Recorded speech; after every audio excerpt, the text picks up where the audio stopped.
नमस्कार, स्वागत है आपका जनता टीवी में। मैं हूं आपके साथ सचिन चौहान। उत्तराखंड में बिगड़ती कानून व्यवस्था को लेकर मुख्यमंत्री पुष्कर सिंह धामी सख्त नजर आ रहे हैं। देहरादून में बीते 6 दिनों में हुई 3 हत्याओं के बाद मुख्यमंत्री ने कानून व्यवस्था की उच्च स्तरीय समीक्षा मीटिंग ये की है और मीटिंग में प्रशासन, पुलिसिंग सुरक्षा, नशा मुक्ति और जन शिकायत निवारण सहित अहम मुद्दों पर चर्चा हुई है। मुख्यमंत्री ने यह साफ कह दिया कि कानून व्यवस्था और जन सेवा में किसी भी तरह की लापरवाही बर्दाश्त नहीं की जाएगी।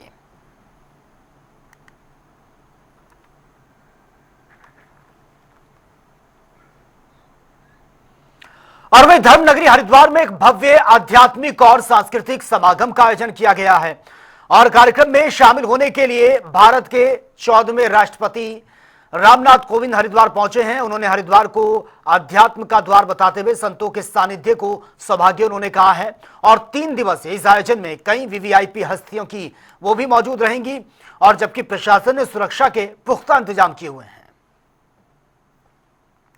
स्वामी अवधेशानंद गिरी जी महाराज का बहुत बहुत आभारी हूँ कि उन्होंने इस अवसर पर मुझे आमंत्रित किया। सचमुच हरिद्वार को मैं अध्यात्म का द्वार मानता हूँ और इसीलिए जब इच्छा होती है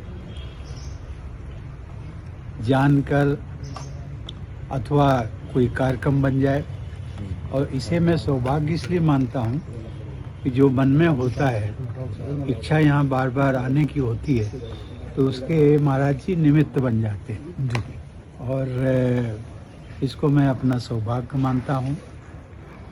व्यस्तता तो हर किसी की होती है, मेरी केवल अपनी व्यस्तता नहीं है, लेकिन जहाँ जाने में लगता है कि कुछ पल हमारे जो हैं वो अध्यात्म का हमें बारे में कुछ जानने सीखने उसका मिलेगा, तो एक स्वाभाविक झुकाव जो है वो इधर की तरफ हो जाता है। और इसीलिए मैं बार बार प्रयास करता हूँ कि वर्ष में 2 बार तो ज़रूर यहाँ पर आ जाएं। महाराज जी की कृपा है, महाराज जी दिल्ली आते हैं तो मुझे याद कर लेते हैं और सचमुच में जीवन एक अनंत यात्रा है। इस 3 दिवसीय कार्यक्रम में भारत का जो सांस्कृतिक वैभव है, जो हमारी सनातन परंपरा है, उस पर हम चर्चा करेंगे। भारत में विविधताएं, भिन्नताएं, लेकिन हम फिर भी एक हैं।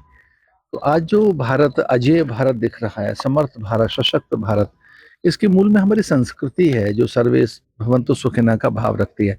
हमें राष्ट्रपति 14वें राष्ट्रपति राम कोविंद जी का आगमन शुभ है। इसी क्रम में आज सायंकाल में महाराष्ट्र के मुख्यमंत्री आदरणीय देवेंद्र फडणवीस जी आ रहे हैं, गुलाब कटारिया जी कल पहुंचेंगे और उस क्रम में माननीय योगी जी, उत्तर प्रदेश के मुख्यमंत्री, आदरणीय राजनाथ सिंह जी, रक्षा मंत्री जी और अनेक प्रदेशों के उप मुख्यमंत्री, मुख्यमंत्रियों का आगमन हो रहा है। हमारे माननीय मुख्यमंत्री जी संत सम्मेलन में हमारे साथ रहेंगे, हमारे यहाँ के गवर्नर हमारे साथ रहेंगे।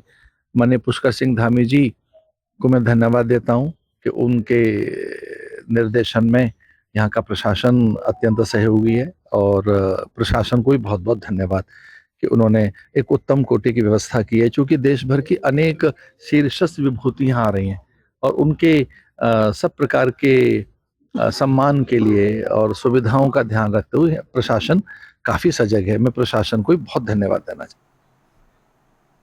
और राजधानी देहरादून के कालसी क्षेत्र में हिमाचल प्रदेश की हिमाचल पथ परिवहन निगम की बस 100 मीटर गहरी खाई में गिरी है, जिसमें 4 यात्रियों की मौत की खबर है, जबकि 32 से ज्यादा लोग घायल बताए जा रहे हैं, जिनमें से 12 की हालत बहुत नाजुक है।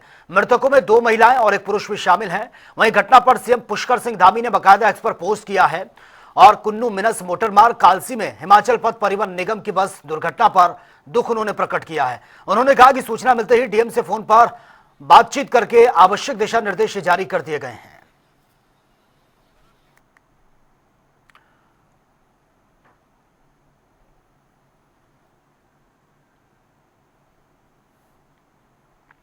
और वही बस दुर्घटना के बाद एसडीआरएफ ने त्वरित रेस्क्यू ऑपरेशन भी चलाया है और घायलों को प्राथमिक उपचार के बाद उप अस्पताल विकासनगर रेफर किया गया है।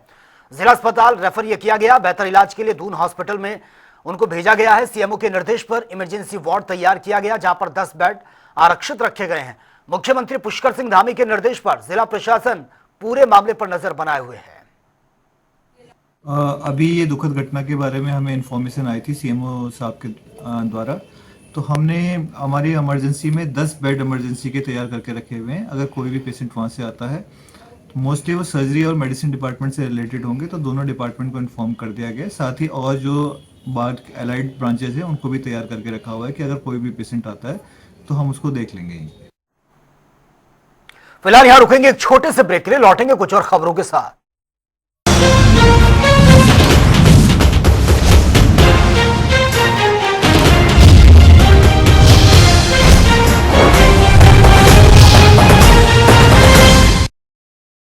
अगर आपके चेहरे पर कोई दाग धब्बे ना हो तो आपको महसूस होता है फर्क आत्मविश्वास का, आपकी जीत और ग्लोरी का। ग्लो से ग्लोरी तक की इस यात्रा के लिए पतंजलि लाया है फेस वॉश की रेंज, जिसमें है हनी, नीम, आमंड, केसर, तुलसी, चंदन, एलोवेरा आदि के गुण। पतंजलि फेस वॉश बढ़ाए आपका आत्मविश्वास।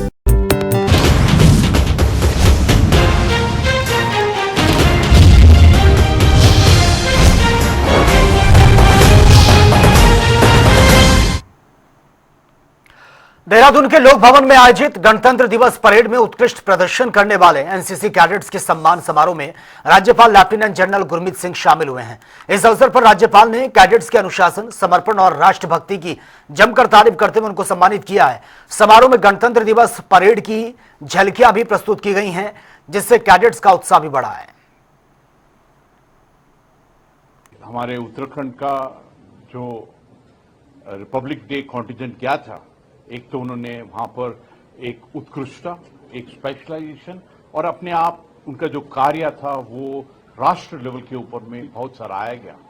आज जब मैंने उनके मेडल्स देखे, जब उन्होंने उनकी जो अचीवमेंट्स को सुना, तो अपने आप ऐसा लगा कि हमारा परिवार, हमारा एनसीसी का ऑर्गेनाइजेशन इतनी सुंदर है कि उन्होंने हमारे युवा को, यूथ को एक अलग ही एक दिशा, मार्ग और उत्कृष्टता की तरफ लेके गए हैं। आज सचमुच ऐसा लगा कि हमारी बेटी, हमारे परिवार की बेटी Mansi Vishwakarma, she led the contingent, पूरे एनसीसी का कॉन्टिजेंट को लीड किया।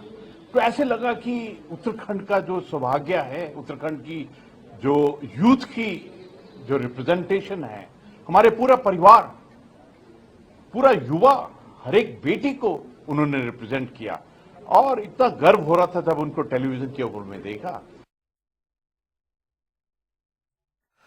कोटद्वार की हालिया घटना के बाद दीपक कुमार की सराहना का सिलसिला भी तेज हो गया है और कांग्रेस नेता राहुल गांधी ने बाकायदा सोशल मीडिया पर पोस्ट के जरिए राहुल कुमार को बहादुर बताते हुए उनकी जमकर तारीफ की है। वहीं उत्तराखंड महिला कांग्रेस की प्रदेश अध्यक्ष ज्योति रौतेला ने कोटद्वार पहुंचकर दीपक कुमार, विजय रावत से मुलाकात की है और बजरंग दल को रोकने में दिखाए गए साहस की जमकर तारीफ की है। ज्योति रौतेला ने यह आरोप लगा दिया कि प्रदेश में सांप्रदायिक माहौल खराब किया जा रहा है, जिससे दीपक कुमार का परिवार डर के माहौल में जीने को मजबूर है। देखिए, उसमें पूरा मामला इस तरीके से था कि बाबा मैचिंग सेंटर है, कपड़े वाले बाबा हैं और वो मुस्लिम हैं। तो बजरंग दल उनके पास कुछ 15 दिन पहले गया था और उनको ये बोला था कि आप ये बाबा जो नाम है इसको यहाँ से हटाइए। तो उन्होंने कहा था कि बहुत सालों से मेरी दुकान इसी नाम से चलती, तो मैं इस नाम को क्यों हटाऊंगा।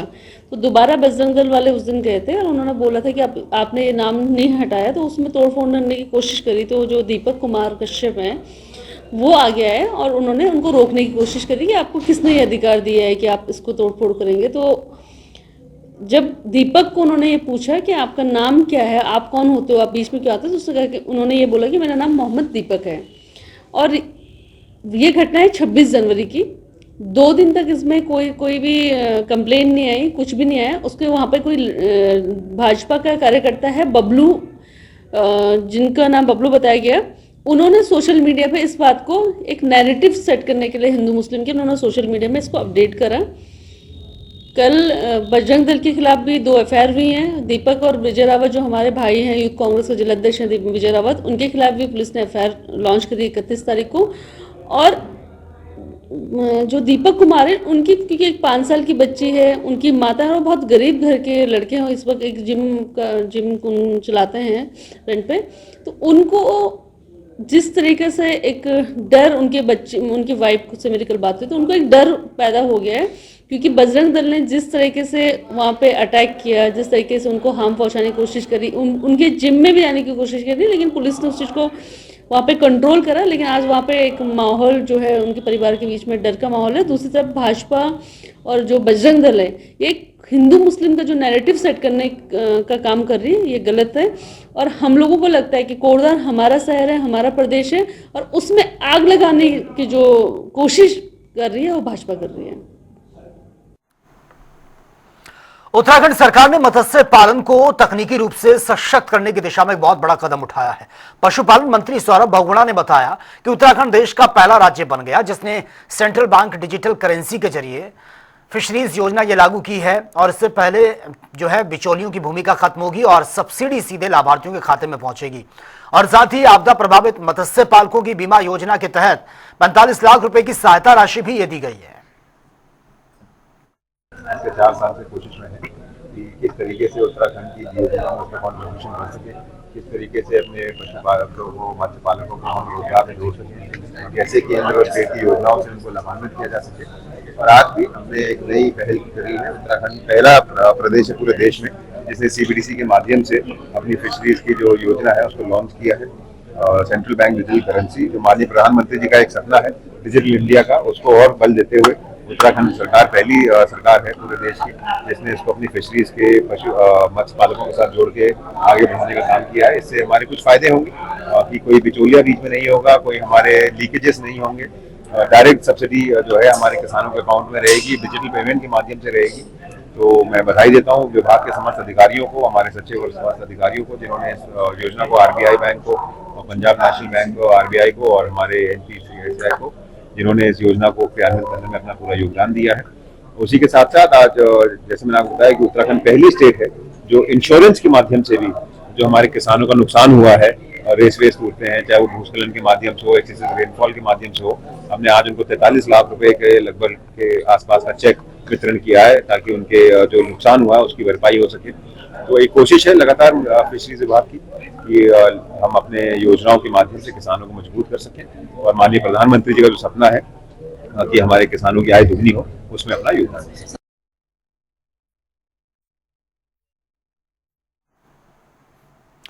और जिलाधिकारी मयूर दीक्षित के संज्ञान में 2 अहम शिकायतें सामने आई हैं। एक मामला पुलिस विभाग से जुड़ा है जबकि दूसरा गांव के गंभीर पेयजल समस्या से संबंधित है।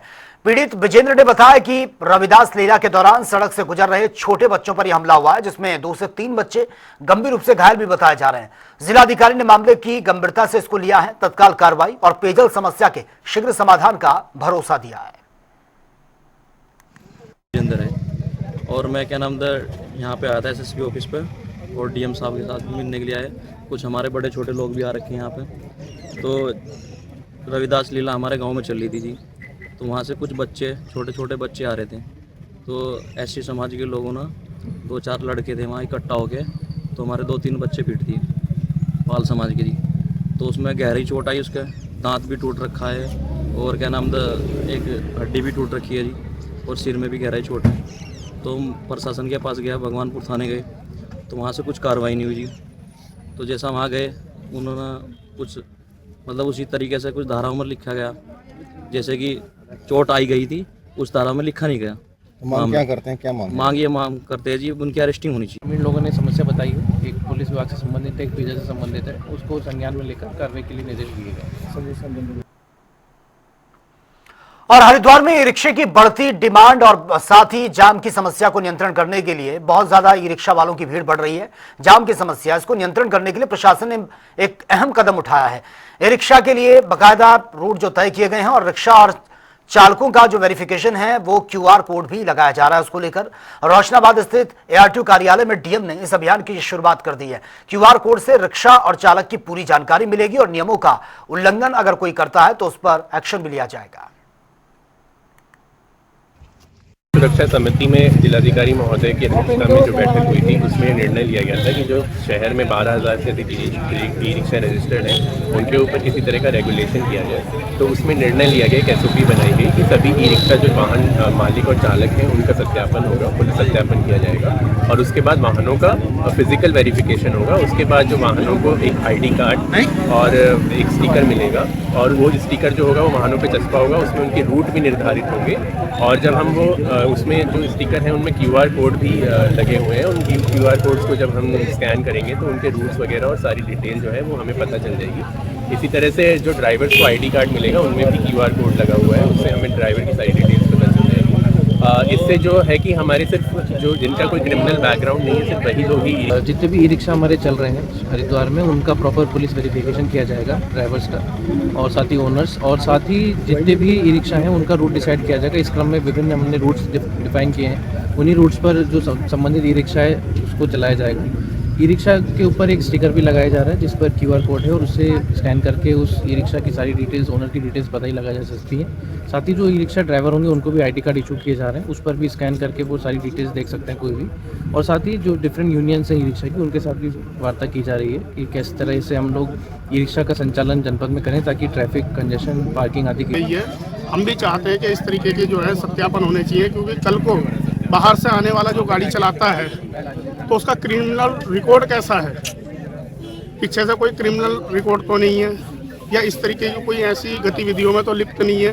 तो जो प्रशासन सत्यापन करवा रहा है, चाहे वो पुलिस प्रशासन के द्वारा हो रहा है या ITO साहब के द्वारा हो रहा है, ये बहुत सही है और सभी बैटरी वालों को इसमें सहयोग करना चाहिए। और कोटद्वार नाम बदलने को लेकर उठा विवाद अब सियासी रूप ले चुका है। विपक्ष और भीम आर्मी खुलकर मोहम्मद दीपक के समर्थन में सामने आ गई है और इसी क्रम में हरिद्वार से कोटद्वार कूच कर रहे भीम आर्मी कार्यकर्ताओं को पुलिस ने चंडी चौक पर रोक लिया। कानून व्यवस्था की आशंका के चलते पुलिस पूरी तरह से एक्टिव मोड में है और शांति बनाए रखने के लिए एहतियात कदम भी उठा रही है।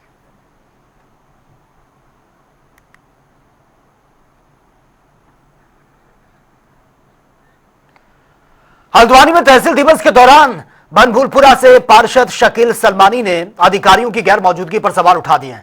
उन्होंने कहा कि फरियादियों की समस्या सुनने के लिए लगने वाले तहसील दिवस में अधिकांश अधिकारी मौजूद ही नहीं रहते। वहीं तहसीलदार कुलदीप पांडे ने यह साफ कह दिया है कि तहसील दिवस में आई शिकायतों का मौके पर निस्तारण यह किया गया और जो प्रकरण संबंधित विभागों से जुड़े थे उन्हें तत्काल हस्तांतरित किया गया है। प्रत्येक माह के प्रथम व तृतीय मंगलवार को तहसील दिवस का आयोजन किया जाता है और लोन भी और या तहसील स्तर से पत्राचार भी किया जाता है कि आज दिवस को ऐसे तहसील दिवस का आयोजन किया जाएगा। ये अनुमान हम 11 बजे से 1 बजे तक इसका आयोजन करते हैं। आज हमको कुल 15 शिकायतें प्राप्त हुई और तत्काल मौके पर संबंधित अधिकारियों कार्यों को निर्देशित किया गया कि इसका आप तत्काल निस्तारण करें। साथ ही कईयों का निस्तारण आज मौके पे भी हुआ है। इसके अलावा कतिपय विभाग के कर्मचारी उपलब्ध जो उपस्थित नहीं हुए उनके विरुद्ध यहाँ से कार्रवाई भी की जाएगी, स्पष्टीकरण जारी किया जाएगा। लेकिन कई विभाग के अधिकारी इस तहसील दिवस में आना नहीं चाहते। हम उनके ऑफिसों में जाते हैं, वो ऑफिसों में नहीं मिलते। तो हमारा उद्देश्य ये था कि जो आम जनता है, हमारे जो समाज की जो समस्याएं हैं, पानी, बिजली, सड़क या स्कूल से संबंधित या शिक्षा से संबंधित